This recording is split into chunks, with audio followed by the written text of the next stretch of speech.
The silent sentinels. The alert lit upon Dr. Ilana Chen's screen at exactly 3:17 a.m. Eastern Standard Time.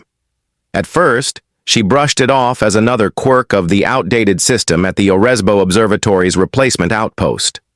The Puerto Rican night lay still except for distant noises of nocturnal wildlife and the low buzz of cooling units in the monitoring center. Not again, she sighed, entering commands to initiate a diagnostic. But the signal stayed. Unlike typical cosmic anomalies, this one displayed perfect mathematical consistency, a stream of prime numbers repeated with clockwork-like rhythm. Ilana's pulses sped up as she initiated more diagnostics.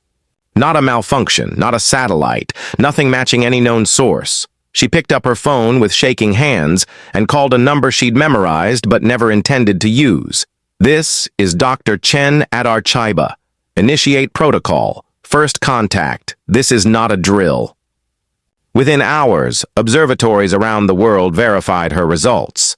Something was approaching Earth from deep space, transmitting a pattern clearly crafted to be recognized as artificial. Its speed had notably slowed upon entering the solar system, clear proof of deliberate navigation. 3 days later, it settled into Earth orbit and the signal changed. Screens across the globe instantly displayed the same phrase, regardless of firewalls or platforms. We have returned. Request diplomatic channel. In an emergency United Nations session called hastily in Geneva, leaders from global powers debated how best to respond. The alien craft, now visible via Earth-based telescopes, was a sleek, shimmering structure roughly 1 kilometer in length, holding a fixed position above the Pacific. We need strategic defense, urged General Victor Ramirez from the newly formed United Global Defense Command. And provoke them? Objected Dr. Anastasia Vulov, a Russian xenobiologist flown in from Siberia. Between them, Ilana cleared her throat. As the one who discovered the signal, she had been thrust into an unwanted diplomatic role. The message says they've returned, she said. That implies they've been here before. The room went still. Then, asked Secretary General Okonkwo, what exactly do we ask them? That's what we must find out, Ilana replied. The first video feed from the vessel came 24 hours later. The figure was humanoid, but had distinct differences. Luminous blue skin, widely spaced large eyes, and 6 fingers on each hand. When it spoke, its lip movements matched human languages flawlessly. I am Ambassador Zerayov, the Lishian Collective. We come peacefully to reclaim what our ancestors left behind. Our records show a base was founded on your planet roughly 30,000 years ago during a long-range exploratory campaign. All contact was later lost. We have returned to retrieve our devices and whatever remains of our records. The announcement shocked humanity. Religious leaders debated scripture. Conspiracy theorists declared victory. Scientists raced to reinterpret evolutionary history.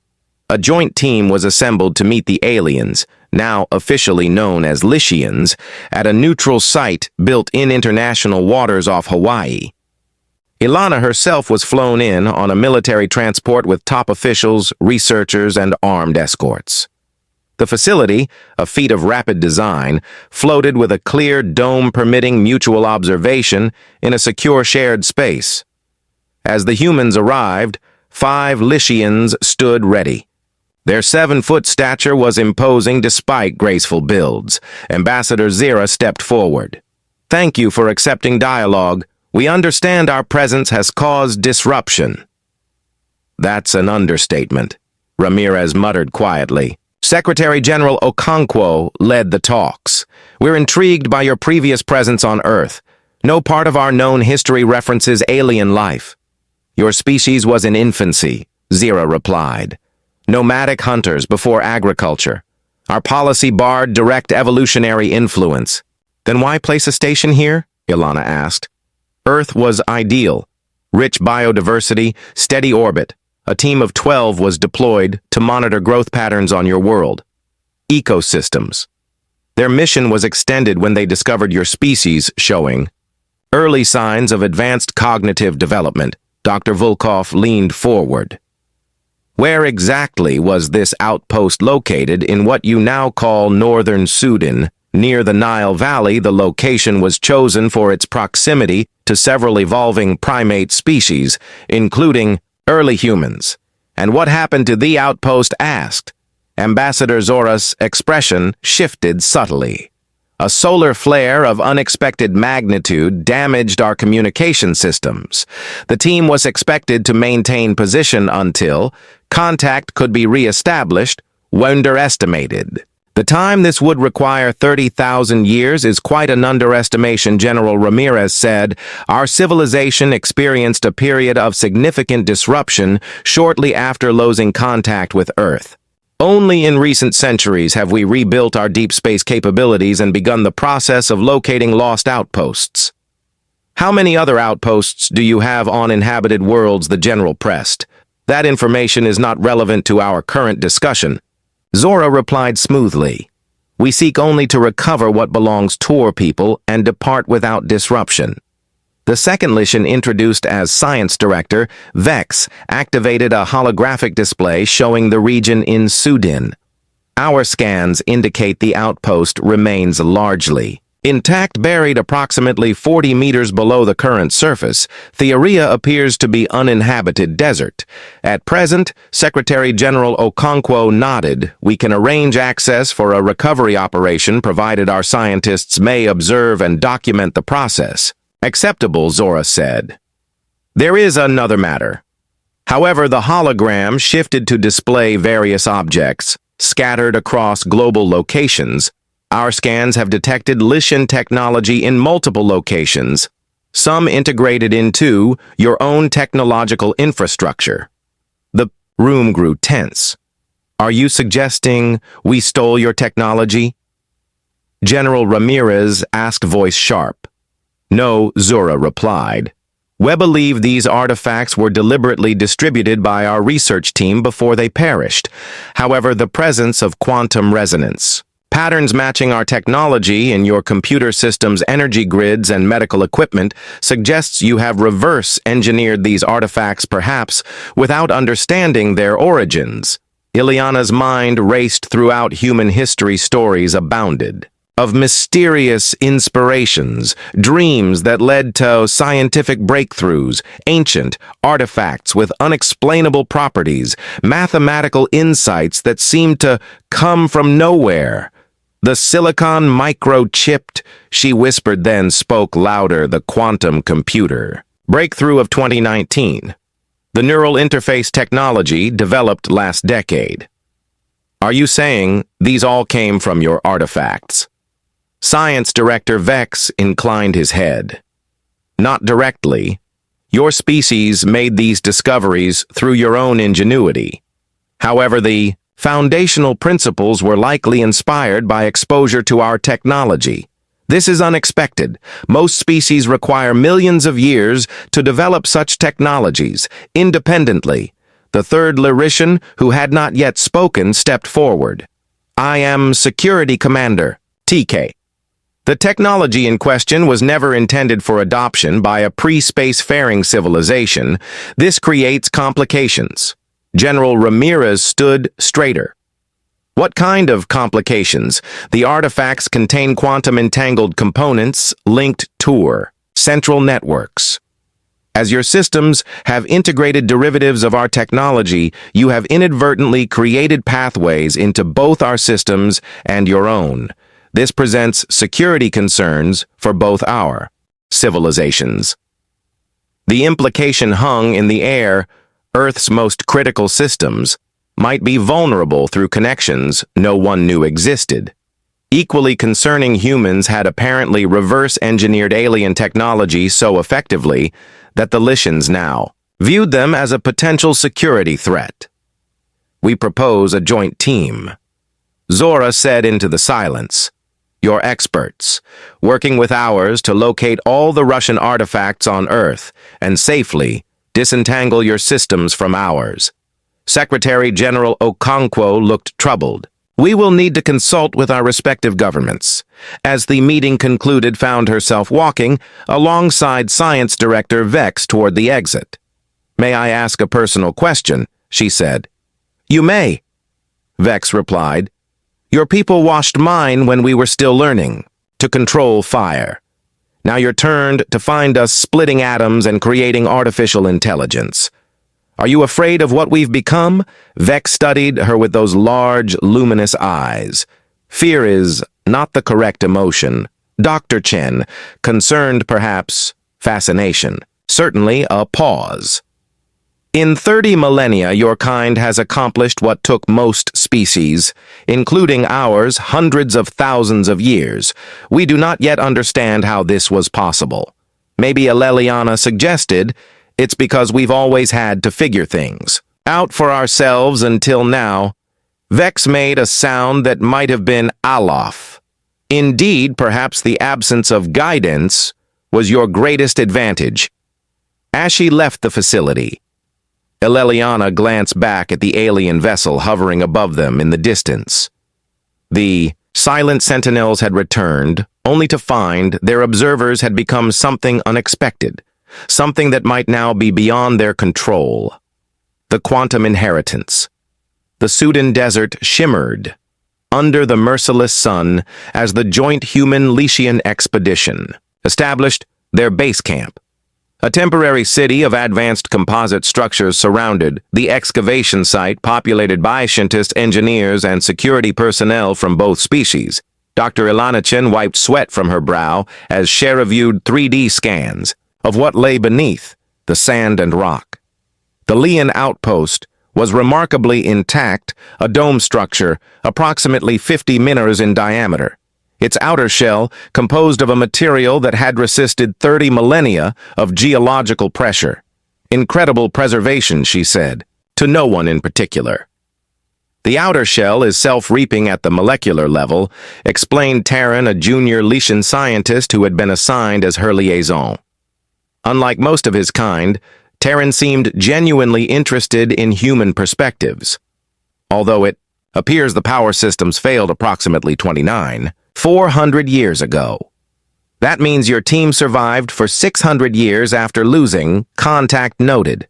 Terran's expression shifted in what she had learned was the Larician equivalent of a solemn nod.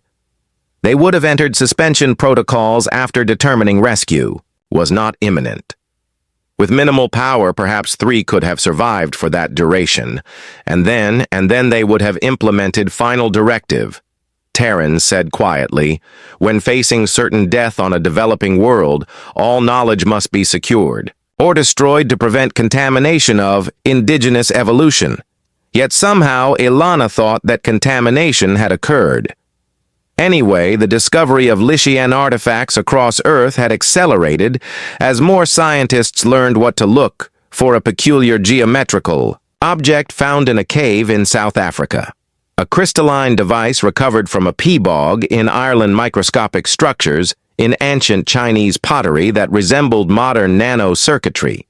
Most disturbingly, several major technology companies had confirmed, finding strange similarities between their proprietary designs and Letian components. The quantum computing revolution that had transformed Earth's technology over the past decade showed particular parallels. "We're ready to open," the main chamber called. Dr. Hassan Bikithi, archaeological team leader, Ilana joined the observation group as specialized equipment, a hybrid of human and Letian design delicately cut through the final layer, separating them from the outpost's interior. As the barrier dissolved, air hissed outward. The ancient facility had maintained partial pressure for 30 millennia. Lights activated automatically as they entered, responding to Letian biosignatures.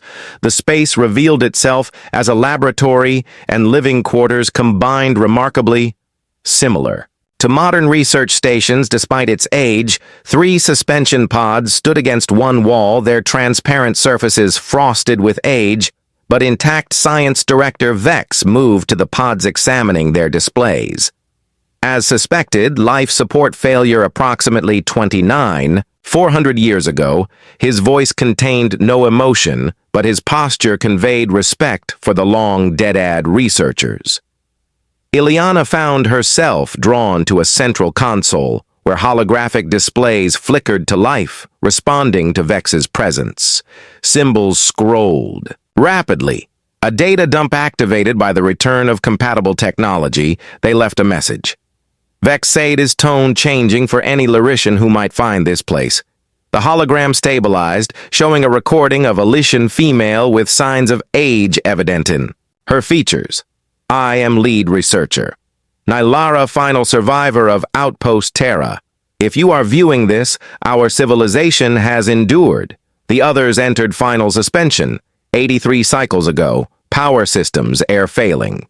Before joining them in final rest, I have made a decision that violates our primary directive.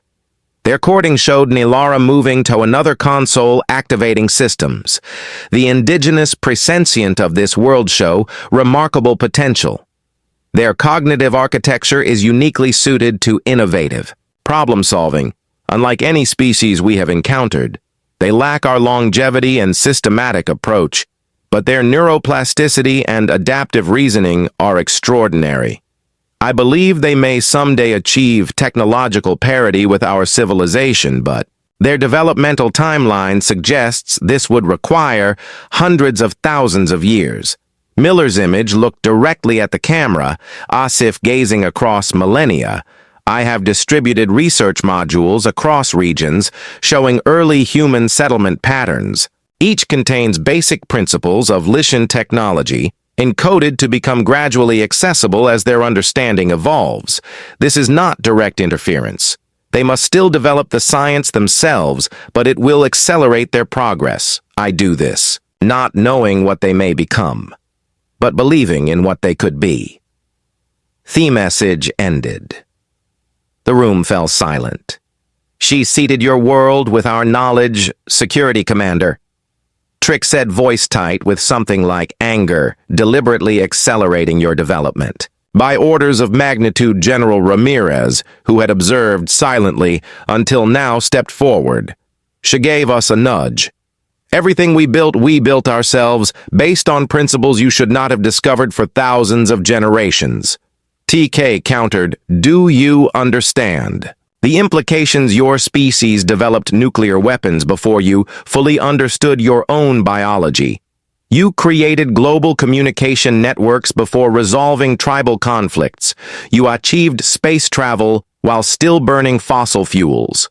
We've managed, Drembeke said defensively. Have you trick gestured to a data screen displaying Earth news headlines, climate crisis, political tensions, resource conflicts before the argument could escalate, warning alarms blared from the Lycian equipment? Vex moved swiftly. To a console, hands dancing over controls, multiple quantum resonance cascades detected. Their recovery process is triggered. Automated systems. What does that mean? Asked. The distributed artifacts are reactivating, attempting to reconnect to the central system. Here, the quantum entanglement is destabilizing in English. Please, General Ramirez demanded. Terran explained. Every piece of our technology on your planet is suddenly trying to phone home. The energy surge could overload your power grids and communication networks globally. As if confirming his words, reports flooded in from around the world. Power fluctuations. In major cities, communications disruptions, computer systems spontaneously rebooting. Or failing. Can you shut it down? Secretary General Okano asked over the emergency channel. The protocols were designed to be irreversible. Vex said, a security measure to prevent our technology from being captured and misused. Ileana studied the data flowing across the screens, recognizing patterns similar to her work in signal processing. What if we redirect? The resonance create a controlled feedback loop that would require processing capacity beyond what we have available, Vex said. General Ramirez Medea. Call. This is Ramirez. Activate the quantum array network full capacity routed through Dr. Chen's authorization. Within minutes, Ilana had access to Earth's combined quantum computing resources, a distributed network more extensive than the Lycians had realized. Humans possessed. Your quantum technology is more advanced than our scans indicated, Vex observed, watching her work. We've been busy, Ilana replied, fingers flying over interfaces. Terran, I need you to translate these Lycian protocols we need to create a harmonic counter-resonance.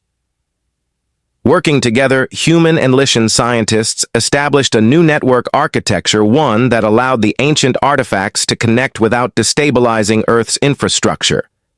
As they did, something unexpected happened. The combined system began solving problems neither team had programmed, optimizing itself in ways neither civilization had achieved independently. It's creating a hybrid architecture. Terran said, amazement clear in his voice, using strengths from both our approaches for 72 hours. Teams worked without rest to stabilize the global situation. When it was finally resolved, representatives from both species gathered in the outpost's central chamber. This incident demonstrates the danger of your continued possession of derivative Lycian technology. Security Commander Trick argued, we must extract all artifacts and remove all influence technology from your world. That's impossible, Dr. Mbiki countered. Your technology has been integrated into ours for generations. You'd have to dismantle our entire technological civilization. Perhaps that would be safer for the galaxy, Trick suggested. General Ramirez stepped forward. Tension evident in this posture. We will not surrender technology.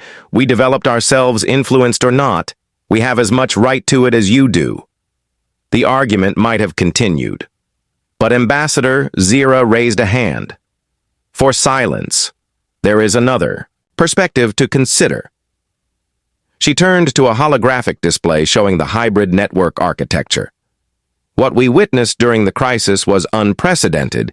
Your species adapted our principles in ways we never considered. The integration created solutions neither civilization would have developed alone.